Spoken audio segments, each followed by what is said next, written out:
Un nouveau candidat sur notre plateau, il s'agit d'Hervé Fabre-Aubrespi. Âgé de 65 ans, il est passé par Polytechnique et l'ENA avant d'intégrer la haute fonction publique. Homme politique, il a été élu maire de Cabriès et conseiller régional de Provence-Alpes-Côte d'Azur. Membre du parti gaulliste Avenir Français, il défend aujourd'hui le Rassemblement national sur la 11e circonscription. Hervé Fabre-Aubrespi, bonjour. Bonjour. Le Rassemblement national, au cours du second tour de l'élection présidentielle, a réalisé le plus gros score de son histoire, en réunissant 41% des électeurs. Est-ce que cela vous rend légitime à vous présenter dans ces élections législatives sans rassemblement avec d'autres partis de la droite, contrairement à Ensemble pour le président sortant et la gauche avec la NUPES? Bien, en obtenant ce résultat, Marine Le Pen a acquis le statut de chef de l'opposition. C'est elle qui a rassemblé effectivement le plus grand nombre de voix avec Emmanuel Macron au premier tour, puisqu'elle a été présente au second tour et réalisé le score que vous avez indiqué. Ce faisant, elle est légitime effectivement à prétendre rassembler le plus possible de députés de l'opposition. Elle s'est présentée avec ses propres propositions, ses propres projets. Elle ne les a pas modifiés en cours de route, contrairement à ce qu'a fait Emmanuel Macron. Donc, l'électorat qu'elle a rassemblé va bien au-delà du Rassemblement national. Il rassemble des gaullistes comme moi, des Français qui n'avaient peut-être jamais voté pour Marine Le Pen et qui ont voté cette fois-ci.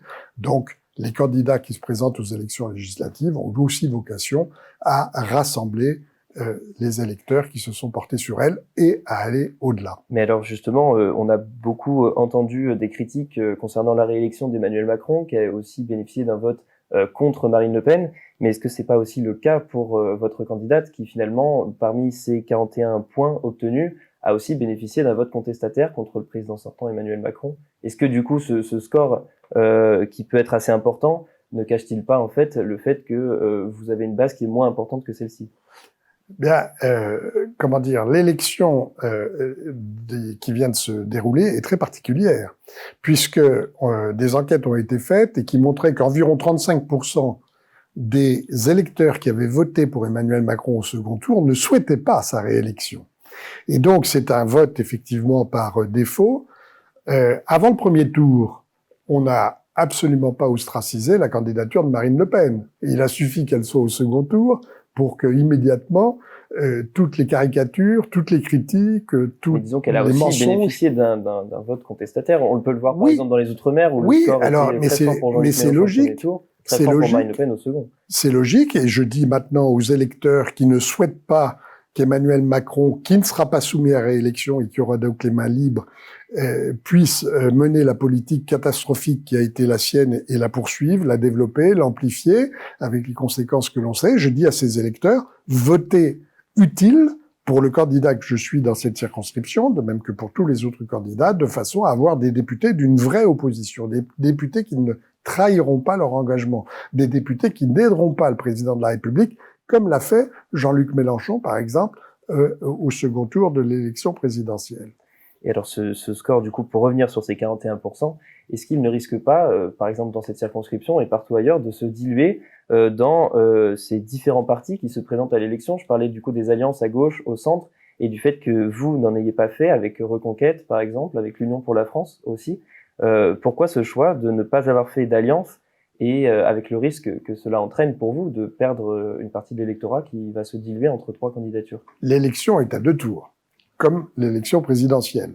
Et au second tour, ne pourront être présentes, très vraisemblablement, que les 2 premiers. Donc, j'ai vocation à rassembler au premier tour tous ceux qui veulent une vraie opposition, donc, au candidat d'En Marche ou de ce qui lui succède, c'est-à-dire Mohamed Lakila, et les autres candidats ont décidé de se présenter. Il y a pas de raison de faire une alliance dès lors que le Rassemblement national, les formations qui sont autour de lui, d'ores et déjà, Marine Le Pen elle-même, ont rassemblé effectivement beaucoup d'électeurs que moi-même j'ai eu tout un parcours dans le mouvement gaulliste, RPR, UMP, LR, et donc les gens me connaissent, je n'ai pas changé, c'est les autres qui ont changé. Et donc j'estime avoir vocation à rassembler tous ceux qui croient en la France, tous ceux qui veulent une politique ferme en matière d'insécurité, d'immigration, tous ceux qui veulent aussi une amélioration du pouvoir d'achat, tout ce que développe Marine Le Pen et qui lui a permis d'obtenir les voix que vous avez rappelées. On va revenir sur les mesures que vous proposez dans un instant. Juste pour parler de cette circonscription, il y a 5 ans, Maximilien Fuzon était candidat pour le Front National à l'époque. Il avait échoué aux portes du second tour, 600 voix derrière Stéphane Paoli, le candidat Les Républicains. Qu'est-ce qui doit changer cette année? Qu'est-ce que vous allez devoir faire? Comment est-ce que vous voulez vous adresser à la population de la 11e circonscription pour accéder au second tour et même pour être élu député? Il n'y a pas la même situation qu'en 2017. En 2017, je soutenais d'ailleurs François Fillon, qui a échoué à être au second tour, mais de très peu. Et l'UMP, à l'époque, qui était l'ancêtre de LR, était beaucoup plus puissant. Là, souvenez-vous du score de Valérie Pécresse. Donc, les candidats, puisque je crois qu'ils sont 2, qui représentent LR ou l'UDI ou des formations comme ça, eh ben, n'ont pas vocation à rassembler beaucoup de voix. Donc, je n'ai aucune crainte sur le fait que les électeurs me choisiront pour être au second tour de l'élection et ensuite, éventuellement, l'emporter. Le choix, il est très clair. Ou bien, vous votez pour un candidat qui soutient le président de la République maintenant, ou bien qu'il soutiendra demain, parce que il y a malheureusement des cas très précis, Renaud Muselier, Martine Vassal, un certain nombre d'élus qui sont LR, qui ont rejoint, on parle de Damien Abad, le président du groupe LR à l'Assemblée nationale, qui rejoindrait Emmanuel Macron. C'est ce qui va arriver aux électeurs s'ils votent pour un candidat qui se réclame de LR. Donc le seul vote utile, le seul vote d'opposition, c'est le vote pour le candidat que je suis. C'est intéressant parce que vous parlez beaucoup de la droite, vous visez les électeurs de droite dans ce que vous dites là. Il y a quelques jours, Robert Ménard, de votre formation politique, a parlé d'une sorte de front anti-Mélenchon en disant qu'un gouvernement macroniste et une majorité pour Emmanuel Macron à l'Assemblée serait un moindre mal. Pourtant, vos positions, par exemple, contre ce que vous appelez le saccage social, vous rapprochent un peu plus de la gauche dans certains points de vue. Quel est en fait votre adversaire dans cette élection? C'est ça que je voudrais comprendre. Vous vous présentez contre Emmanuel Macron, mais finalement, effectivement, certains dans votre parti appellent à une sorte de front aussi contre la gauche, et donc quitte à voter pour Emmanuel Macron. Robert Ménard a toujours eu des positions un petit peu particulières et singulières. Moi, je me fie à ma propre expérience, démarche, et ce qui a toujours motivé mon engagement politique. La France n'est ni la droite ni la gauche, disait le général de Gaulle. Et actuellement, les Français qui souffrent, ce sont ceux qui sont dans des quartiers que je qualifierais de populaires ou de classe moyenne. La ville de Septem-les-Vallons, la ville des Pennes-Mirabeau, les quartiers d'Aix comme Ancagnane, Jazz de Bouffan et Corcy, par exemple, qui sont dans la circonscription, n'ont pas vocation à voter pour un candidat qui est de Génération Écologie, même s'il se réclame de Jean-Luc Mélenchon. Et donc, je récuse totalement cette idée selon laquelle je ne m'adresserai qu'aux électeurs de droite. Je m'adresse à tous les électeurs de la circonscription, tous les Français qui y résident et qui, croyez-moi, souffrent. Ils souffrent du chômage, ils souffrent des prix de l'énergie qui ne cessent d'augmenter, ils souffrent de tout ce qui a été fait en matière de pouvoir d'achat et qui maintenant va devenir catastrophique à cause de l'inflation qui galope.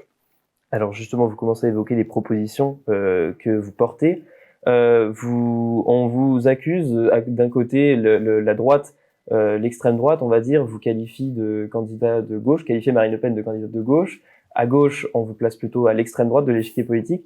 Donc, si on voulait un peu résumer par rapport à vos propositions, votre positionnement politique, comment est-ce que vous le définiriez et en vous basant sur les propositions que vous allez porter à l'Assemblée nationale? Nous sommes avant tout les nationaux, c'est-à-dire des candidats qui croient en la France, qui croient en sa possibilité d'exister dans le monde, de faire valoir son point de vue à l'échelle de l'Union européenne. L'Union européenne doit être une Europe des nations, elle ne doit pas continuer dans les dérives que l'on connaît.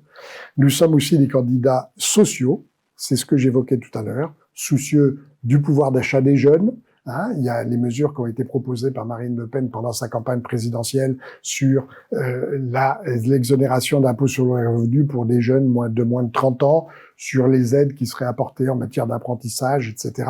Et aussi, donc, comme je l'évoquais, sur le pouvoir d'achat. Donc, nous sommes qualifiés, vous savez, la caricature, c'est vraiment la négation du débat politique. Je n'ai rien d'extrême droite, puisque toute ma formation et toute ma démarche politique a toujours été dans le sens du mouvement gaulliste. Et Marine Le Pen elle-même, et ça lui a été reproché d'ailleurs, elle s'est séparée d'un certain nombre de gens qui étaient autrefois au Front National et que l'on retrouve aujourd'hui dans d'autres mouvements. Et donc, sa démarche est celle du rassemblement, du vrai rassemblement auquel je crois, et c'est pour ça que les propositions que nous faisons s'adressent à tout le monde. Vous savez, j'ai une petite ancienneté, et je me souviens du programme de 1986, RPR-UDF. Il y a des propositions que l'on qualifierait aujourd'hui d'extrémistes, mais elles n'ont pas été mises en œuvre. C'est-à-dire sur la sécurité, sur l'immigration, on a fait une dérive totale qui nous conduit à la situation que nous connaissons, avec des cités qui posent des problèmes de sécurité comme les règlements de compte qu'il y a à 22 heures à Septème-les-Vallons, comme il y a quelque temps, et c'est une situation que les Français ne tolèrent plus, et je serai un député qui fera en sorte que cela cesse avec tous ceux qui seront du même avis que moi.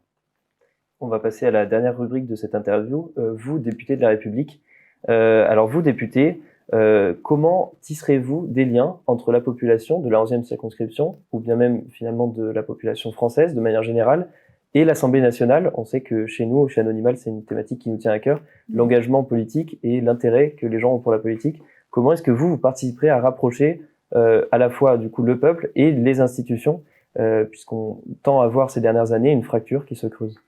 Oui, alors elle a été accrue par la fin du cumul de mandats entre le mandat de maire et le mandat de député. Je n'aurais pas voté une telle réforme parce que le mandat de maire que j'ai exercé pendant 13 ans à Cabriès est un mandat qui vous place directement auprès de la population. Alors probablement qu'il ne fallait pas garder des maires de grandes villes et des parlementaires en même temps, mais cette réforme a été néfaste. Par ailleurs, c'est la classe politique elle-même qui est responsable, c'est-à-dire les députés de la majorité qui viennent de faire 5 ans de leur mandat. Les ministres, qui est capable de citer plus de 5, 7, 8 ministres du gouvernement du mandat précédent d'Emmanuel Macron, ne sont pas en contact avec la population. J'ai été député européen, je l'ai été pendant 5 ans, j'avais une permanence. Les députés européens, ils étaient élus à l'époque comme maintenant sur une liste nationale, donc ils n'avaient pas de raison d'avoir une attache locale. J'ai veillé à avoir une permanence, à avoir des collaborateurs parlementaires. Je m'intéressais à tout le secteur qui comprenait Cabriès, Gardanne à l'époque, Bouc-Bel-Air, etc. Et une partie aussi de la ville d'Aix. Donc, pour répondre directement à votre question, si je suis élu député, j'aurai une permanence, j'aurai des heures de réception des électeurs, de façon, j'irai les voir, les rencontrer, tout le monde connaît mon souci d'être présent dans les manifestations, au contact de la population, et je ferai en sorte que cette rupture, en tout cas, n'existe pas de mon fait, et le plus possible, j'aimerais avoir des contacts. Vous savez, c'est très enrichissant. Quand vous avez été maire, vous avez connaissance des problèmes de la population et il est fondamental que les députés, même s'ils n'ont pas de mandats locaux importants, moi je reste conseiller municipal et je reste présent à Cabriès, il faut qu'ils aient ce contact. Très bien, Monsieur Favreau-Brespi, je vous remercie d'avoir répondu à nos questions. Je remercie aussi nos auditeurs qui nous ont écoutés aujourd'hui. Je vous donne rendez-vous très vite pour suivre les prochaines interviews des candidats des 11e et 14e circonscriptions. En attendant, restez connectés et à très bientôt.